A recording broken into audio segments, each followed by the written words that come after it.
এ দিদি আয় আয়, আমাকে ধরবি, আয় লুইকেছি রে। এ ধর ধর, তুই আমাকে কোনোদিনও ধরতে পারবি না রে দিদি, আয় ভিতরে আয়। যে টাইমও হয়ে গেছে, 10টা বেজে গেছে, বেলা তাড়াতাড়ি যেতে হবে। জানি না ওদিকে ওরা ওখানে দাঁড়িয়ে আছে, তাড়াতাড়ি গাড়িটা স্টার্ট দিয়ে যেতে হবে।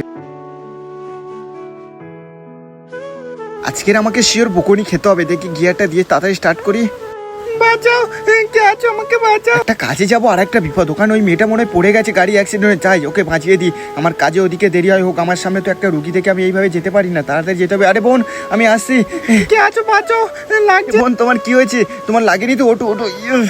দেখি আমার অ্যাক্সিডেন্ট হয়েছিল দাদা, সে আমাকে বাঁচায়নি, পালিয়ে গেছে। আমাকে তো ওঠো, তুমি ঠিক আছো তো? তোমাকে হাসপাতালে নিয়ে যেতে হবে। তুমি সাবধানে যেতে পারবে না? তোমাকে বাড়ি পৌঁছে দিয়ে আইবো। না না দাদা, আমি একা যেতে পারবো, তুমি যাও। থ্যাংক ইউ তোমাকে অনেক। হ্যাঁ বোন, তুমি সাবধানে যেও। যাই, এইবার গাড়ি স্টার্ট করে তাড়াতাড়ি যেতে হবে। হ্যাঁ কি ব্যাপার, এখানে এই বাচ্চারা খেলা করছে? এই বাবু, তুই এখানে কখন ঢুকেছিস? আর এর নিচে কি করছিস? গাড়ি আমি তুই করে গাড়ি স্টার্ট দিয়ে চলে যেতাম, তোর কি হতো? কাকু, আমরা ভাই বোনে খেলা করছি তো গাড়ির নিচে লুকো। তুমি এত বড় মেয়ে হয়ে গাড়ির নিচে লুকোচুরি খেলছো? হ্যাঁ আমি এখনই তো গাড়ি স্টার্ট দিতাম, তাহলে কি হতো?